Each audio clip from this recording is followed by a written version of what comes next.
तो भाई लोग कैसे हो आप लोग। तो स्वैलो डे स्टार के नेक्स्ट इन नोवेल के एपिसोड नंबर 143 में आपका स्वागत है। तो चलिए शुरू करते हैं, लेकिन इससे पहले अगर आपने मेरे चैनल को सब्सक्राइब नहीं किया तो सब्सक्राइब करके बेल आइकन दबाना ना भूलें। तो जैसा कि हमने पिछले एपिसोड में देखा कि लू फैंग ने कई सारे यूनिवर्सल क्रिस्टल को खोज लिए होते हैं, वहीं पे फिर मिंगयू भी लू फैंग से कांटेक्ट करने की कोशिश करता है ताकि वो वहाँ के बारे में जान सके और अगर कोई ट्रेजर्स मिले तो उसे लू फैंग से बराबर में बांट सके।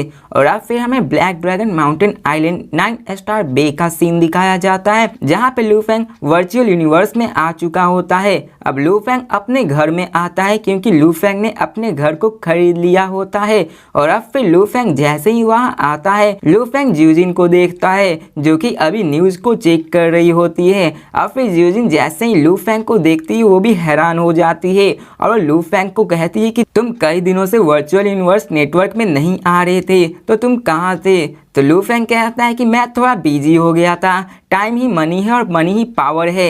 अब ऐसा लू फैंग हंसते हुए कह रहा था और कहता है कि कोई भी सेकंड यहाँ पे मिस नहीं करना चाहता हूँ। अब ये सुनकर ज्यूजिन कहती है कि आखिर तुम कर क्यों रहे हो कि ये हर एक मिनट सेकंड वेस्ट नहीं किया जा सकता है। तो लू फैंग कहता है कि मैं तुम्हें बाद में बताऊंगा जब मैं वापस आ जाऊंगा, लेकिन मुझे पहले एक मैसेज को देखना पड़ेगा। और अब फिर जब लू फैंग उस मैसेज रिक्वेस्ट को देखता है तो वो virtual universe network company military department से आया होता है जो कि ब्लैक ड्रैगन माउंटेन एम्पायर का था और वो एक्सटर्नल डिपार्टमेंट मिंगयू का रिक्वेस्ट होता है। अब ये देखकर लू फैंग उसके फोन को उठा लेता है और लू फैंग लॉर्ड मिंगयू को रिस्पेक्ट देते हुए उससे हाय कहते हैं। अब यहाँ पे लॉर्ड मिंगयू लू फैंग से पूछते हैं कि मैं तुमसे पूछना चाहता हूँ क्या तुम अभी वर्ल्ड ऑफ थंडर में मौजूद हो। अब जब लू फैंग लॉर्ड मिंगयू की बातें सुनता है तो उसकी धड़कन रुक सी जाती है कि शायद उन्हें कैसे पता चला कि मैं अभी वर्ल्ड विद इन के वर्ल्ड के अंदर हूँ। अब उसे पता था कि यहाँ पर किसी को भी नहीं पता होगा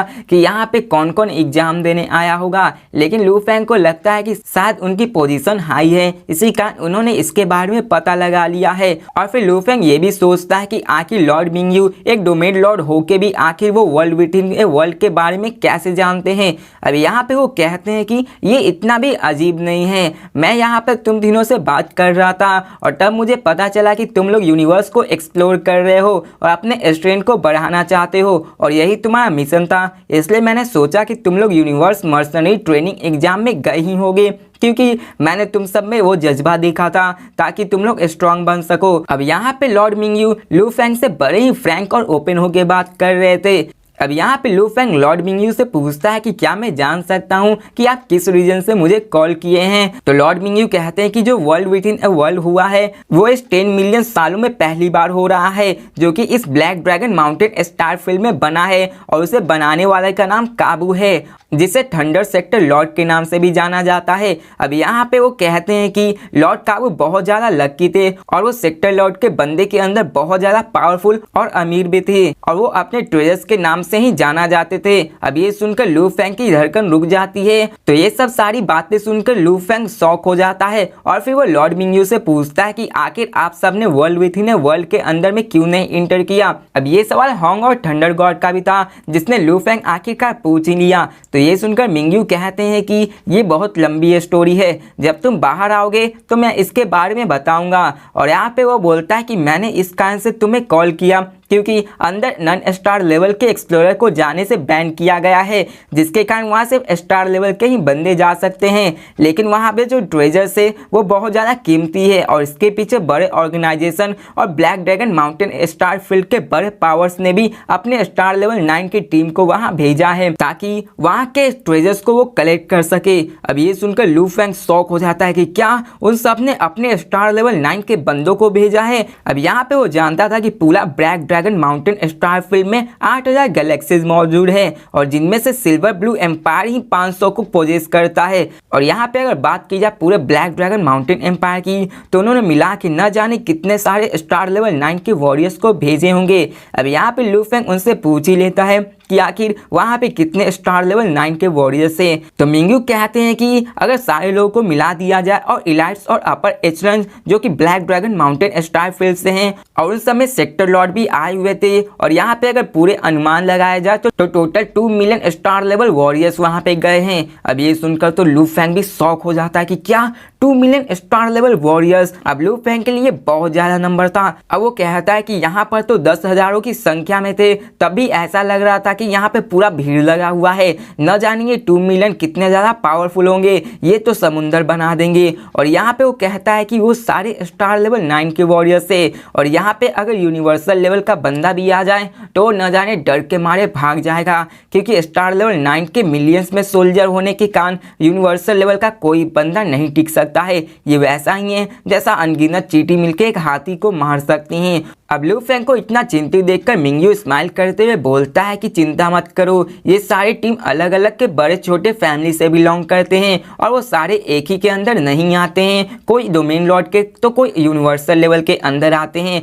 इसलिए तुम चिंता मत करो, वो सारे एक ग्रुप के नहीं हैं। अब तुम्हें बस उनसे छिपना है और कवर लेके चलते रहना है ताकि तुम सर्वाइव कर सको। अब लू फेंग तो रिलैक्स नहीं कर सकता था, लेकिन उसने कहा कि ठीक है मैं ये करूंगा। लेकिन फिर लू फेंग लॉर्ड मिंग्यू से पूछते कि आखिर आपने मुझे कॉल ही क्यों किया। तो मिंग्यू कहते हैं कि मैंने तुम्हें कॉल एक रीजन से किया है, और मैं तुम्हें बताना चाहता हूँ कि यहाँ पे 2 मिलियन स्टार लेवल 9 के वॉरियर्स अंदर जा रहे हैं। लेकिन मेन प्रॉब्लम ये नहीं है, यहाँ पे मेन प्रॉब्लम है कि ये सारे black dragon mountain star field के लोग हैं, और हर एक डिस्ट्रिक्ट के स्ट्रॉन्ग और पावरफुल वैली कैंगलैंड स्टार पे लुके हुए हैं। और यहाँ पे अगर देखा जाए तो उस कैंगलैंड स्टार के अंदर की थंडर ऑफ वर्ल्ड के अंदर एक और दुनिया बनने के कारण वहाँ पे 4 बड़े ऑर्गेनाइजेशन, 16 फैमिलीज और 2 सेक्रेट लैंड्स के लोग यहाँ पे आ चुके हैं, जिसके कारण यहाँ पे बहुत ज्यादा कॉन्सिक्वेंस हो सकते हैं, और ये तुम्हें समझना चाहिए। अब ये सुनकर लू फेंग के भी एक्सप्रेशन चेंज हो जाते हैं कि क्या यहाँ पे वो सारे बंदे आ चुके हैं। और फिर लॉर्ड मिंग्यू कहते हैं कि हाँ यहाँ पे सारे बंदे आ चुके हैं, और वह फिर आगे बताते हैं कि जब लोग तुम उससे बाहर आओगे अगर उसमें से कोई भी बंदा उनके ग्रुप का ना हुआ। और फिर लॉर्ड मिंग्यू उन सब से कहते हैं कि यहाँ की हालात बहुत ही बिगड़ी हुई है, अगर उनमें से कोई भी बाहर आने वाले बंदा उन समय से पावर हाउसेस में से कोई में से भी नहीं होगा तो वो आने के बाद यहाँ पे मारा जा सकता है या फिर उसे लूट लिया जा सकता है, क्योंकि यहाँ पे उन सब ने ग्रुपिंग बनाई हुई है, जिसके कारण अगर कोई भी उनके टीम का बंदा नहीं हुआ तो उसे मार दिया जाएगा। और वो आगे बताते हैं कि अभी कैंगलैंड स्टार पे बहुत सारे यूनिवर्सल लेवल के बंदे आए हुए हैं और लगभग 100 डोमेन लॉर्ड के बंदे आए हुए हैं, और अगर बात की जाए सेक्टर लॉर्ड की तो वो कम से कम 10 आए हुए हैं। अब ये सुनकर लू फेंग शॉक हो जाता है कि क्या डोमेन लॉर्ड के भी बंदे। अब ये इतने ज्यादा पावरफुल थे कि उनके एक ही स्लैब से पूरा अर्थ का एग्जिस्टेंस खत्म हो सकता है, ये बहुत ज्यादा पावरफुल होते हैं। और अगर बात की जाए सेक्टर लॉर्ड के तो उनके सामने हम कुछ नहीं है, यहाँ तक कि सिल्वर ब्लू एम्पायर भी सेक्टर लॉर्ड बंदे के सामने कांपती है। और अगर बात की जाए नालानसान फैमिली की तो वो भी सेक्टर लॉर्ड के सामने चींटी के बराबर है, और यहाँ पे कैंगलैंड स्टार पे ही 10 बंदे आ चुके हैं। अब लू फेंग पूरी तरह से शॉक होता है और अभी डर में भी होता है। और अब फिर ये सब सुनकर लू फेंग मिंग्यू से पूछता है कि तो आखिर मुझे क्या करना चाहिए। तो लॉर्ड मिंग्यू कहते हैं कि तुमने ये गेस कर लिया होगा कि मैं क्या कहना चाहता हूँ, और वो कहते हैं कि ये बहुत ही आसान है, तुम सबका बैच पहले ही एंटर कर चुका था, और जो स्टार लेवल 9 की आर्मी जाने वाले हैं वो लेट होंगी, जिसके कारण उन सबके पास ट्रेजर्स उतने ज्यादा नहीं आएंगे। लेकिन सेक्टर लॉर्ड काबू के वर्ल्ड में कई सारे ट्रेजर्स हैं जिनके होने भर से सेक्टर लॉर्ड भी लालची हो जाएंगे, और अगर तुमने उन सबको मुझसे शेयर किया तो मैं डोमेन लॉर्ड होने के कारण यहाँ पे तुम्हें बचाऊंगा, लेकिन उसके लिए तुम्हारे पास कुछ ऐसा होना चाहिए जिससे कि मेरा उसमें इंटरेस्ट आ सके, और मैं तुम्हें वादा करता हूँ कि मैं तुम्हें धोखा नहीं दूंगा। और मिंग्यू स्माइल करते हैं और फिर वो कहते हैं कि अगर तुमने मेरे नाम से अपने आप को बचाना चाहा तो यहाँ पे कोई भी तुम्हें थ्रेट नहीं करेगा। अब यहाँ पे लू फेंग इन सारी बातों को समझ जाता है और वो सोचता है कि मैं बिना इनके मदद के बाहर नहीं जा पाऊंगा, इसलिए वो बिना किसी हिचकिचाहट के उस ऑफर को मान जाते हैं। और अब फिर इसके बाद लू फेंग उनसे बात करने के बाद यूनिवर्स नेटवर्क से बाहर आ जाता है और अब फिर हमें सीन दिखाया जाता है अर्थ पे, जहाँ पे लू हुआ जीजिन से पूछता है कि ब्रदर इन लॉ कहाँ है। तो जीजिन कहती है कि अभी तुम्हारा भाई कुछ इंपॉर्टेंट मैटर में है, इसलिए उससे बात नहीं किया जा सकता है। लेकिन लू हुआ कहता है कि मुझे कुछ काम था। तो जीजिन कहती है कि क्या हुआ। तो लू हुआ कहता है कि यहाँ पे अर्थ पे एक मीटिंग है। तो ये सुनकर जीजिन इसके बारे में पूछती है। तो लू हुआ कहता है कि यहाँ के लीडर्स ने ये सोचा है कि उन्हें यूनिवर्स में अपना कॉन्टेक्ट बनाना चाहिए। अब ये सुनकर जीजिन शॉक हो जाती है कि क्या। तो लू हुआ कहता है कि हाँ, जब से उन्हें वो ट्रांसमीटर हेलमेट मिला है जिसके कारण वो वर्चुअल यूनिवर्स नेटवर्क में जा पाते हैं, तो उन्हें और भी चाहिए था। उन्हें वर्चुअल नहीं, उन्हें रियल का एक्सपीरियंस चाहिए था, और इसलिए उन्होंने इस बात को मेरे ब्रदर से कहने को कहा था। इसलिए मेरे पास कोई पावर नहीं थी उन्हें जवाब देने के लिए। अब ये सुनकर जीजिन उसे चिंता होने के लिए मना करती है और वो कहती है कि अभी तुम्हारा भाई बिजी है, इसलिए तुम उसे बाद में बता सकते हो। और अब फिर हमें सीन चेंज कर दुनिया के अंदर की दुनिया का सीन दिखाया जाता है, जहाँ पे लू फेंग और उसकी टीम ग्रास फील्ड में मौजूद थी। और वहाँ पे थंडर गॉड लू फेंग से कहते हैं कि क्या तुमने लॉर्ड मिंगयू की बातें मान ली है। उन्होंने सही कहा जो भी उन्होंने कहा है। और वो कहता है कि बाहर जितने भी बड़े ऑर्गेनाइजेशन है वो सारे टीम अप किए होंगे, और इसी कारण वो किसी को भी अपने हाथ से नहीं जाना चाहते होंगे, यहाँ तक कि एक ट्रेजर्स को भी वो नहीं खोना चाहते हैं। तो लू फेंग कहता है कि हाँ, मैंने भी यही सोचा था, इसलिए मैंने इसे एग्री कर लिया। तो थंडर गॉड कहते हैं कि अगर लॉर्ड मिंगयू ने हमें सीक्रेटली मारने की कोशिश की ताकि हमारे सारे ट्रेजर्स को लिया जा सके, तो हम उनके सामने कुछ कर भी नहीं सकते हैं, तो आखिर हम करेंगे क्या।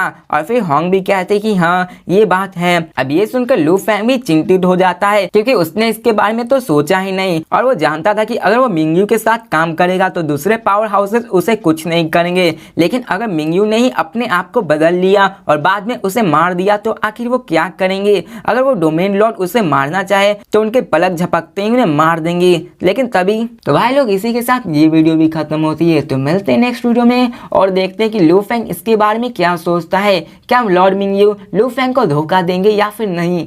तो मिलते हैं नेक्स्ट वीडियो में, तब तक के लिए बाय।